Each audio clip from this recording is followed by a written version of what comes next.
نحمده ونستعينه ونستغفره ونؤمن به ونتوكل عليه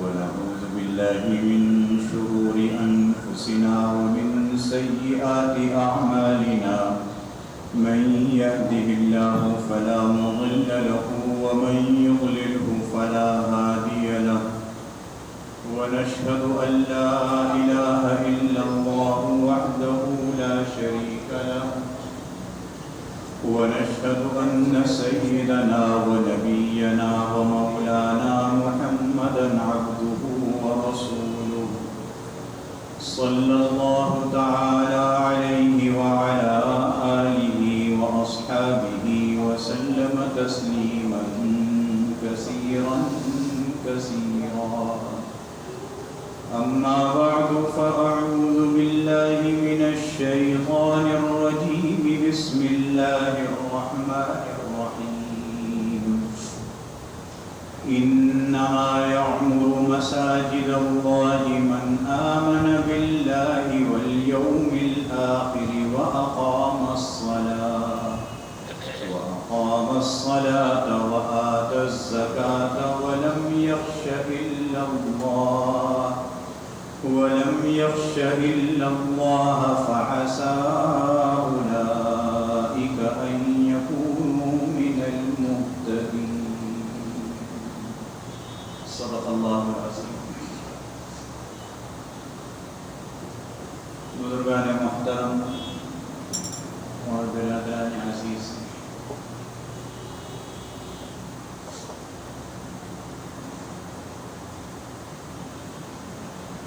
گزشتہ جمعے یہ بات بتلائی گئی تھی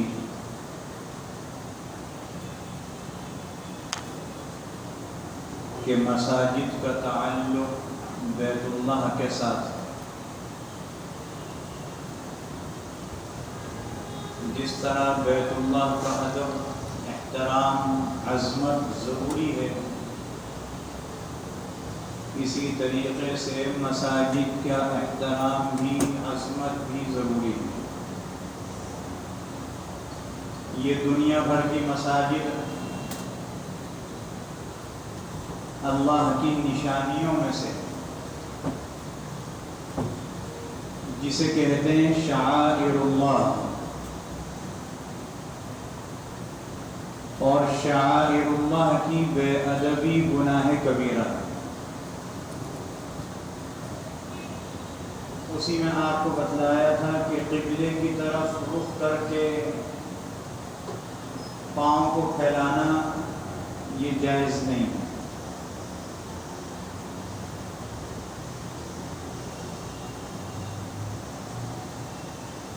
اگر پاؤں گھٹنوں سے مڑتے نہیں ہیں اور اس وجہ سے ہم پاؤں پھیلاتے ہیں اور زمین پر بیٹھ کر نماز پڑھ رہے ہیں تو نماز کی حالت میں پاؤں پھیلائے جائیں گے قبلے کی طرف، اس کے علاوہ جائز نہیں۔ اور ایسا آدمی جو زمین پر بیٹھ کر کھڑے ہونے کی طاقت رکھتا ہو، اسے 2-3 آدمی اٹھانے پر مقرر نہ ہو کہ 2 آدمی 3 آدمی اس کو پکڑ کر اٹھائیں۔ اگر ایسی صورت ہے تو وہ کرسی پر نماز پڑھے گا، لیکن زمین پر بیٹھ کر اٹھنے کی قوت ہے، طاقت ہے، تو زمین پر بیٹھ کر نماز پڑھنا افضل، چاہے اس کو یہ پاؤں پھیلانے پڑے۔ یہ بھی بتلایا تھا کہ قبلے کے احترام میں یہ بھی ہے کہ ہم قبلے کی طرف جھکے نہیں۔ یہ بھی بتلایا تھا قبلے کے احترام میں یہ بھی ہے کہ پیشاب کرنے کی چھوٹا پیشاب ہو یا بڑا، اس میں ہماری ہیئت ایسی نہ ہو کہ چہرہ قبلے کی طرف ہو یا پیٹھ قبلے کی طرف ہو، اجازت نہیں ہے۔ قبلے کا تو اتنا احترام ہے کہ ہماری نماز میں، عبادت میں نماز جیسی عبادت میں قبلے کا رخ ہونا یہ ضروری ہے۔ ایک آدمی سفر کی حالت میں ہے اور ایسی جگہ سفر کر رہا ہے کہ جب نماز کا وقت ہوا تو قرب و جوار میں قبلہ بچلانے والا کوئی نہیں ہے، مسجد بھی کوئی نظر نہیں آئی راستے میں، گاؤں دیہات میں۔ اب نماز کا وقت ہو گیا، نماز کیسے پڑھے گا؟ شریعت یہ کہتی ہے کہ اسے اپنے ذہن کو چاروں طرف لگانا چاہیے، قبلہ کس طرف ہوگا، سورج کدھر سے نکلتا ہے، کدھر جا کر غروب ہو رہا ہے۔ ہمارے ملک میں قبلہ ہے مغرب کی طرف، اور اس طرف جہاں بھی چلے جائیں گے قبلہ مغرب کی طرف ہوگا۔ وہ غور کرے، فکر کرے، تدبر کرے قبلہ کدھر ہے، اور اس غور و فکر اور تدبر کرنے کے بعد نماز کی نیت مانے۔ اگر اس غور و فکر کے بعد جو اس نے نیت باندھی ہے اس کا وہ رخ قبلے کی طرف نہ بھی ہو اور اس نے پوری نماز پڑھ لی، کوئی بتلانے والا نہیں ملا، شریعت یہ کہتی ہے اس کی نماز ادا ہو جائے گی، اس نے غور کیا تھا۔ اور اگر بغیر غور کیے اس نے نماز پڑھ لی تو نماز درست نہیں ہوگی۔ اب اس نے نیت باندھی، بعد میں ایک شخص ادھر سے گزرا، اس نے دیکھا یہ تو غلط سمت میں کھڑا ہوا ہے، اس نے اس کو کہا بھائی یہ قبلہ ایسا نہیں ہے، اس کو یوں تبدیل کر دیا، نماز کیا ہے؟ تو شریعت یہ کہتی ہے کہ اب تک جتنی رکعتیں پڑھی تھیں وہ درست ہو گئی، باقی صحیح سمت میں پڑھ لیں، اس نے جو بتایا اس پر عمل کرے۔ یہ اس صورت میں جب غور و فکر کیا تھا۔ قبلے کی اتنی اہمیت ہے، تو ہمارے ہاں مساجد کی بھی وہی اہمیت ہے، جو بیت اللہ شریف کا، مسجد حرام کا، مسجد اقصی کا، مدینہ منورہ کی مسجد نبوی شریف کا جو احترام ہے وہی ان مساجد کا بھی احترام ہے۔ اب جب ہم مسجد میں آتے ہیں، نماز کے لیے آ رہے ہیں، کتنے خوش قسمت ہیں۔ شاید یہ بات میں نے پہلے بھی کہی تھی، پھر کہتا ہوں، ہم از خود نہیں آئے، ہماری کیا طاقت تھی کہ ہم خود آتے، ورنہ کتنے لوگ باہر پھر رہے ہیں۔ اور اس کی دوسری مثال میں دوں، جمعے کی نماز میں باہر نمازی ہوتے ہیں نا، مسجد میں کچھ حصہ خالی ہوتا ہے پھر بھی باہر بیٹھتے ہیں، پہلے سے آتے ہیں۔ ابھی میں نے دیکھا ایک صاحب وہاں فٹ پاتھ پہ بیٹھے ہیں، پیچھے مسجد میں نہیں آئے، نماز تو ہو جائے گی ان کی، اس لیے کہ نمازی جب مسجد سے مل کر وہاں تک پہنچ جائے گا تو اس صورت میں ہو جائے گی۔ اگر ان کا اتصال مسجد کے نمازیوں سے نہیں ہو تو نماز نہیں ہوگی۔ لیکن جو وہاں بیٹھے ہوئے مسجد خالی ہے،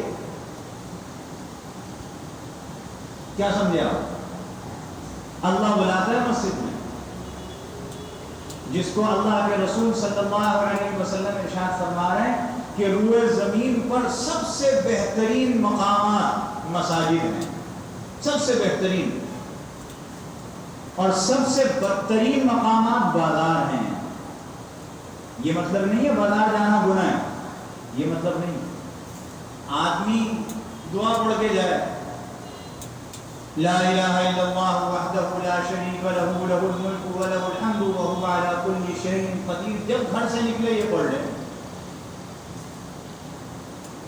آپ بازار جا رہے ہیں، آپ اپنی دکان جا رہے ہیں، آپ اپنے آفس جا رہے ہیں، یہ جانا عبادت بن جائے گا، لیکن کب؟ جب یہ فرائض ادا کریں، اس کے بغیر نہیں۔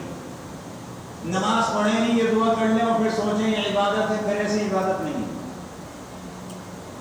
عبادت اس صورت میں ہے فرائض ادا کر رہے ہیں، بازار کے لیے نکل رہے ہیں، یہ کلمہ پڑھ رہے ہیں، یہ جانا عبادت بن جائے گا۔ صحابہ کرام رضوان اللہ علیہم اجمعین گھر میں بیٹھے ہوئے ہیں، ایک صحابی اور ملنے کے لیے آ گئے، ان سے کہنے میں آپ ثواب کما کے آتے ہیں۔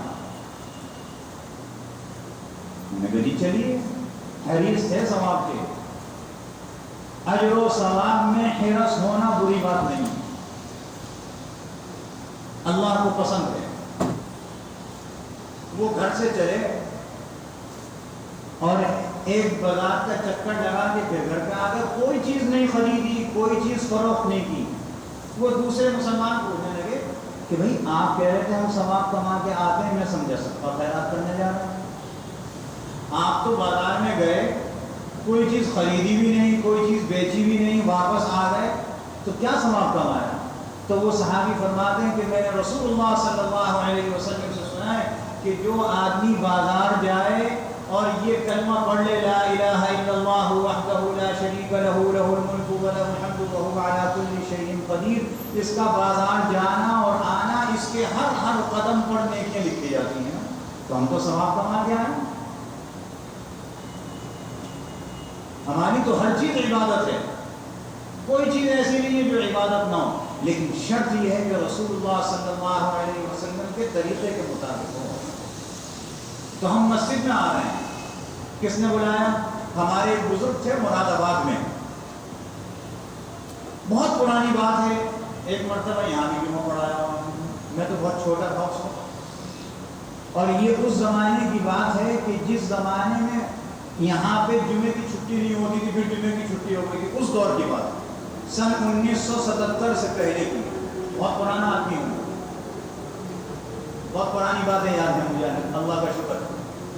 تو انہوں نے یہاں بھی جمعہ پڑھایا تھا، وہ فرمایا کرتے تھے حرم شریف کے باہر مکے میں اور مدینے میں لوگ باہر بیٹھے ہوئے، فیملی کے ساتھ بیٹھے ہوئے، حرم کے میدان میں بیٹھے ہوئے، وہیں کھا رہے ہیں، وہیں پی رہے ہیں، وہیں نماز پڑھ رہا ہے، ساری چیز وہیں ہو رہی ہے، حرم کے اندر نہیں جا رہا ہے۔ تو ایک صاحب سے کہنے لگے تمہیں معلوم ہے یہ اندر کیوں نہیں جا رہا؟ اب وہ بڑا پریشان، کہنے لگے یہاں بیٹھے میں اندر نہیں جا رہے، سامنے حرم کا دروازہ ہے، بیت اللہ اندر ہے، اندر نہیں جا رہے، کیوں نہیں جا رہے؟ تو خود ہی جواب دیا، فرمانے لگے انہیں اللہ نے اندر بلانے کی توفیق عطا نہیں فرمائی۔ اللہ بلاتا ہے بھائی، ہم جو آئے ہیں سارے سب خوش قسمت ہیں، اللہ نے بلایا مسجد۔ تو اللہ نے جب ہمیں بلایا ہے تو کیا ہم نے کبھی اس پر بھی غور کیا کہ جس وقت ہم مسجد کے اندر داخل ہوتے ہیں، ہمارا مسجد میں داخل ہونا رسول اللہ صلی اللہ علیہ وسلم کے طریقے کے مطابق ہے یا نہیں؟ بھائی مسجد میں تو آ رہے ہیں نماز پڑھنے، نماز تو ہوگی نا، ثواب بھی ملے گا، مسجد میں بیٹھنے کا بھی ثواب ملے گا، انتظار کا بھی ثواب ملے گا، لیکن ایک اضافی عمل ہے، مسجد میں ویسے بھی آنا ہے، تو کیوں نہ ہم وہ طریقہ اپنائیں جو رسول اللہ صلی اللہ علیہ وسلم کا طریقہ تھا۔ مفت میں ایک ثواب زیادہ ہو جائے گا۔ وہ کیا طریقہ ہے؟ جب مسجد میں آئیں تو سب سے پہلے یہ سیدھا پاؤں مسجد کے اندر رکھیں، دروازے سے اندر، اس کے بعد الٹا پاؤں رکھیں۔ ہم بعض اوقات اس کا خیال نہیں کرتے، جیسے آتے ہیں دماغ کہیں اور ہوتا ہے، موبائل کان پہ لگا ہوا ہوتا ہے، اور آئے جیسے بھی ہمیں موقع لگا ہم نے الٹا پاؤں اندر رکھ دیا۔ بھائی مسجد میں تو الٹا پاؤں بھی آ گیا، آپ بھی مسجد میں آ گئے، لیکن یہ طریقہ رسول اللہ صلی اللہ علیہ وسلم کا نہیں۔ ایک طریقہ میں ہوا یہ مسجد میں آنے، ایک طریقہ ہے جوتی اتارنے کا، آپ گھر میں اتاریں، دکان پہ اتاریں، کہیں بھی اتاریں، رسول اللہ صلی اللہ علیہ وسلم پہلا الٹا پاؤں جوتی سے نکال کر اسی الٹی جوتی کے اوپر رکھتے تھے، پھر سیدھے پاؤں سے جوتی نکالتے تھے اور پھر داخل ہو جاتے تھے۔ دو سنتیں ہو گئی، ان دونوں کو کیسے جمع کریں گے؟ مسجد میں جب آئیں تو الٹا پاؤں جوتی میں سے نکال کر جوتی کے اوپر ہی رکھ لیں، مسجد کے اندر نہیں، اور سیدھے پاؤں میں سے جوتی نکال کر پاؤں مسجد کے اندر رکھ لیں، پھر الٹا پاؤں رکھ لیں۔ دو ثواب ہو گئے، دو سنتیں جمع ہوئی، معمولی تو نہیں ہے۔ اب یہ سنتیں جب ہم سے چھوٹتی جا رہی ہیں تو رسول اللہ صلی اللہ علیہ وسلم کی ایک حدیث بھی سن لیجیے۔ آپ علیہ السلام نے ارشاد فرمایا، میری جو سنتیں چھوٹ گئی ہوں اگر کوئی مسلمان اس سنت کو زندہ کرے تو اس سنت کو زندہ کرنے کا ثواب 100 شہیدوں کے برابر ہوگا. 100 شہید، معمولی درجہ نہیں ہے ایک شہید کا، 100 شہیدوں کے برابر. تو یہ سنت چھوٹ گئی مجھ سے. آپ دیکھ لیجئے، کوئی ہوگا خوش نصیب، لیکن سارے خوش نصیب بن سکتے ہیں اگر ہم مسجد میں آنے کے بعد الٹا پاؤں اندر رکھ دیں، واپس باہر چلے جائیں، جوتی پہن جائیں، اور پھر اس کے بعد الٹے پاؤں سے پھر جوتی پاؤں نکال کر جوتی کے اوپر رکھیں اور سیدھے پاؤں کو جوتی سے نکال کر مسجد کے اندر رکھیں. جیسے خیال آ جائے اسی وقت دروازے پہ 1 دفعہ کریں گے، 2 دفعہ کریں گے، 3 دفعہ کریں گے، 10 دفعہ کریں گے، یہ عادت بن جائے گی. اور پھر اتنی عادت بن جائے گی کہ آپ غلط بھی کر رہے ہوں گے خود بخود اٹھ جائیں گے. عادت ایسے بنتی ہے. ہمارے حضرت حاجی امداد اللہ صاحب مہاجر مکی رحمۃ اللہ علیہ بہت بڑے بزرگ تھے، بہت بڑے بزرگ تھے.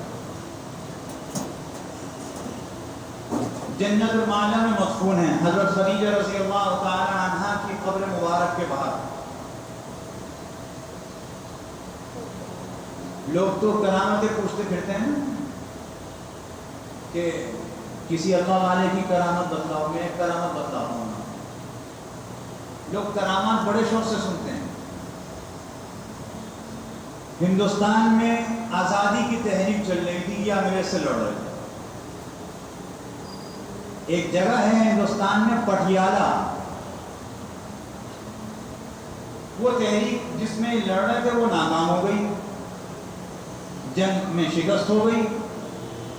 انہوں نے ہندوستان سے ہجرت کی مکہ مکرمہ. جب ہجرت کرنے لگے تو پٹیالہ راستے میں ان کے ایک مرید تھے، بڑے زمیندار تھے، ان کے گاؤں میں ٹھہرے. وہ کسی ملازم نے جا کے مخبری کر دی کہ امداد اللہ وہاں ٹھہرے ہیں. وہ تھوڑی دیر کے بعد صاحب بہادر آ گئے، اور صاحب بہادر امداد اللہ کو دیکھنے کے آواز سے نہیں آئے، بلکہ یہ کہنے کے لیے آئے کہ ہمیں معلوم ہوا ہے کہ آپ کے یہاں گھوڑے بڑے اعلیٰ نسل کے ہیں،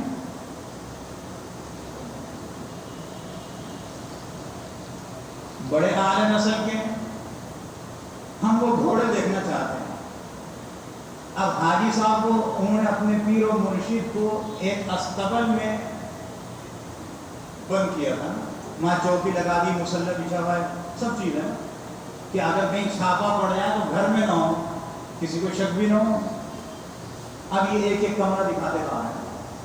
اور جب اس کمرے پر پہنچے جس کمرے میں حاجی صاحب کو بند کیا تھا، دروازہ جو کھولا، چوکی بچھی ہوئی تھی، اس پر مسلح بچھا ہوا تھا، پانی کا لوٹا رکھا تھا، زمین گیلی ہو رہی تھی جیسے ابھی ابھی تازہ وضو کیا ہو. حاجی صاحب نہیں ہے. صاحب بہادر نے سوال کیا یہ کیا؟ انہوں نے کہا جی یہ ہم نے نماز پڑھنے کی جگہ رکھی. انہوں نے کہا تمہارے یہاں تو مسجد میں نماز ہوتی ہے؟ انہوں نے کہا مسجد میں تو فرائض ادا کرنا لازم ہے، نفلیں اور سنتیں گھروں میں پڑھنا افضل ہے. جی بہت اچھا. سب کچھ دیکھا، دیکھ کے چلا گیا. یہ بڑے پریشان، میں نے تو حاجی صاحب کو یہاں بند کیا تھا اور یہاں پہ نہیں. دوبارہ آیا مرید، دوبارہ آئے، دروازہ کھولا تو حاجی صاحب مصلی میں بیٹھے دعا کرتے. اور ان کا رنگ فخر. حاجی صاحب نے پوچھا کیا بات ہے؟ کہنے کہ ابھی وہ صاحب بہادر آئے تھے، یہاں میں نے دیکھ کے گیا، آپ کو وہ بھی دیکھ کے آئے، آپ نہیں تھے. کہنے کہ ہم تو یہی نماز پڑھ رہے تھے. حضور علیہ السلام نے فرمایا کرامات اولیاء حق، اولیاء اللہ کی کرامتیں حق ہوتی ہیں، یہ اللہ کی طرف سے ہوتی ہیں، بندے کا اختیار نہیں ہوتا. یہ حاجی صاحب، ان کے ایک شخص مرید ہوا جے پور کا، اور ہم نے سنا ہے حضرت قاری طیب صاحب رحمۃ اللہ علیہ نے لکھا ہے کہ جے پور کے لوگ جو ہوتے ہیں داڑھی کو چڑھاتے ہیں، گونڈ لگاتے ہیں، پتہ نہیں کس طریقے سے سیٹ کرتے ہیں. جب وہ مرید ہوا، کہنے لگا میری ایک شرط ہے، اپنے پیر صاحب سے کہہ رہا ہے میری ایک شرط ہے. نماز نہیں پڑھوں گا. ہم جیسا ہوتا تو کیا کرتے ہیں کہ دفعہ ہو جانا جاتا ہے. نماز نہیں پڑھے گا تو کیا فائدہ؟ حاجی صاحب نے کبھی کیوں نہیں پڑھو گے؟ کہنے کے لیے بات یہ ہم تو صبح داڑھی چڑھاتے ہیں, گون لگاتے ہیں, کیا کیا کرتے ہیں, امامہ باندھتے ہیں, اب ہر دفعہ وضو کروں گا تو میری تو داڑھی خراب ہو جائے گی. انہوں نے کہا اچھا. کہنے کے جب صبح داڑھی چڑھاتے ہو فجر کے وقت تو وضو کر لیا کرو اس وقت, پھر داڑھی چڑھا لیا کرو. اچھا پھر فجر کی نماز پڑھ لیا کرو. اس نے کہا جب فجر کی پڑھ لوں گا تو باقی چار, انہوں نے کہا تم اس کو بھی پڑھ لیا کرو. انہوں نے کہا وضو نہیں کروں گا. انہوں نے کہا بغیر وضو کے پڑھ لیا کرو. مسئلہ نہیں بتلا رہا ہے, یہ بات یاد رکھیے گا, مسئلہ نہیں بتلا رہا ہے, عادت بتلا رہے ہیں. کس پر بات کر رہا ہوں میں؟ انہوں نے کہا بغیر وضو کے پڑھ لیا کرو. مہینے 2 مہینے پڑھی, خیال آیا کہ میں اس بوڑھے آدمی کے کہنے پر یہ کر رہا ہوں کہ ایک نماز وضو سے پڑھتا ہوں باقی بغیر وضو کے.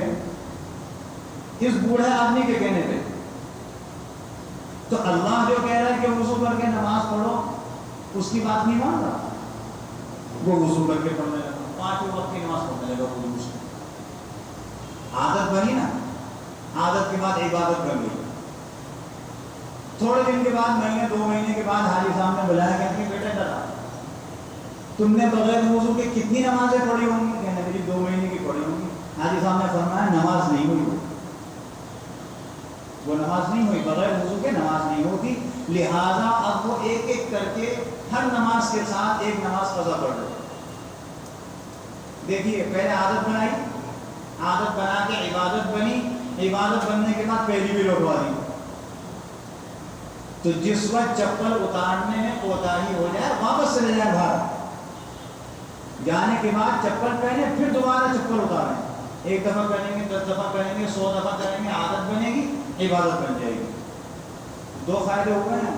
پہلا فائدہ یہ کہ الٹا پاؤں نکال کر الٹی جوتی پر رکھیں, سیدھا پاؤں نکال کر مسجد کے اندر رکھیں. یہ الٹا پاؤں نکال کر جوتی پر رکھنا یہ گھر میں بھی ہوگا, دکان میں بھی ہوگا, دنیا کی ہر زمین پر ہوگا.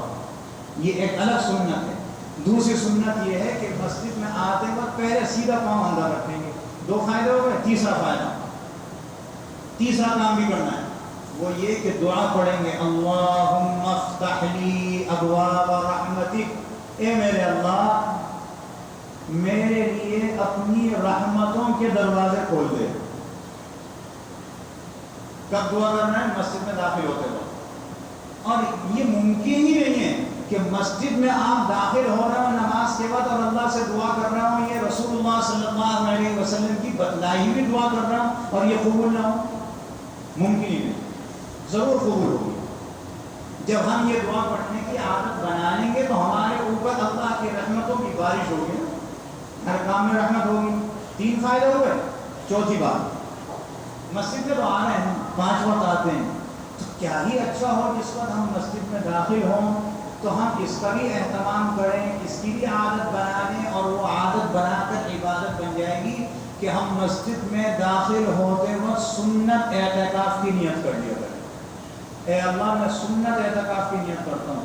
آپ 2 منٹ مسجد میں رہیں, آپ آدھا گھنٹہ مسجد میں رہیں, آپ 1 گھنٹہ مسجد میں رہیں, مسجد میں بیٹھنے کا جو ثواب ملے گا, تلاوت قرآن کا جو ثواب ملے گا, جو نماز کے انتظار کا ثواب ملے گا, یہ الگ ثواب ملے گا کہ آپ اعتکاف کی حالت میں.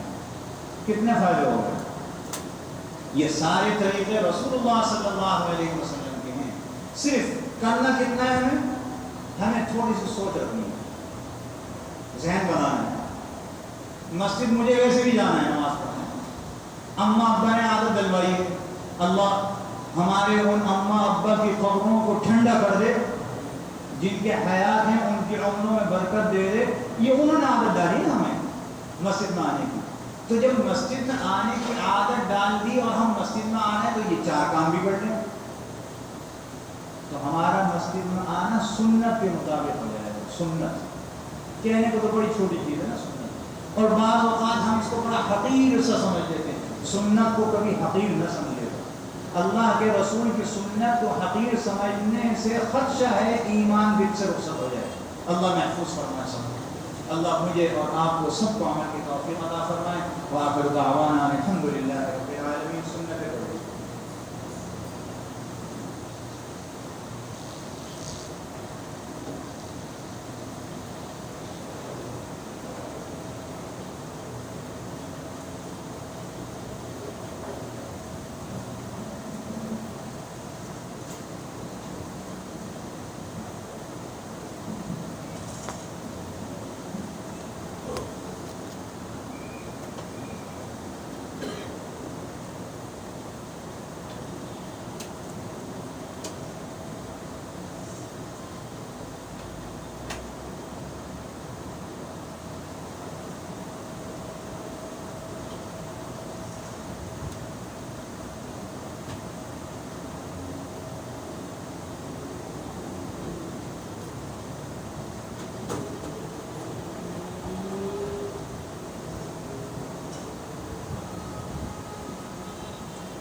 الحمد لله علي الذات عظيم الصفات سمي السمات كبير الشان جليل القدر رفيع الذكر مطاع الأمر جلي البرهان فخيم الاسم غزير العلم وسير الحلم كثير الغفران جميل الثناء جزيل العطاء مجيب الدعاء عميم الإحسان سريع الحساب شديد العقاب أليم العذاب عزيز السلطان ونشهد أن لا إله إلا الله وحده لا شريك له في الخلق والأمر ونشهد أن سيدنا ومولانا محمدا عبده ورسوله المبعوث إلى الأسود والأحمر المنعوت بشرح الصدر ورفع الذكر وصلى الله عليه وعلى آله وأصحابه الذين هم خلاصة العرب العرباء وخير الخلائق بعد الأنبياء أما بعد فيا أيها الناس وحدوا الله فإن التوحيد رأس الطاعات واتقوا الله فإن التقوى ملاك الحسنات وعليكم بالسنة فإن السنة تهدي إلى الإطاعة ومن أطاع الله ورسوله فقد رشد واهتدى وإياكم والبدعة فإن البدعة تهدي إلى المعصية ومن يعص الله ورسوله فقد ضل وغوى وعليكم بالصدق فإن الصدق ينجي والكذب يهلك وعليكم بالإحسان فإن الله يحب المحسنين ولا تقنطوا من رحمة الله فإنه أرحم الراحمين ولا تحبوا الدنيا فتكونوا من الخاسرين ألا وإن نفسا لن تموت حتى تستكمل رزقها فاتقوا الله وأجملوا في الطلب وتوكلوا عليه فإن الله يحب المتوكلين وادعوه فإن ربكم مجيب الداعين واستغفروه يمددكم بأموال وبنين أعوذ بالله من الشيطان الرجيم وقال ربكم ادعوني أستجب لكم إن الذين يستكبرون عن عبادتي سيدخلون جهنم داخرين بارك الله لنا ولكم في القرآن العظيم ونفعنا وإياكم بالآيات والذكر الحكيم أستغفر الله لي ولسائر المسلمين فاستغفروه إنه هو الغفور الرحيم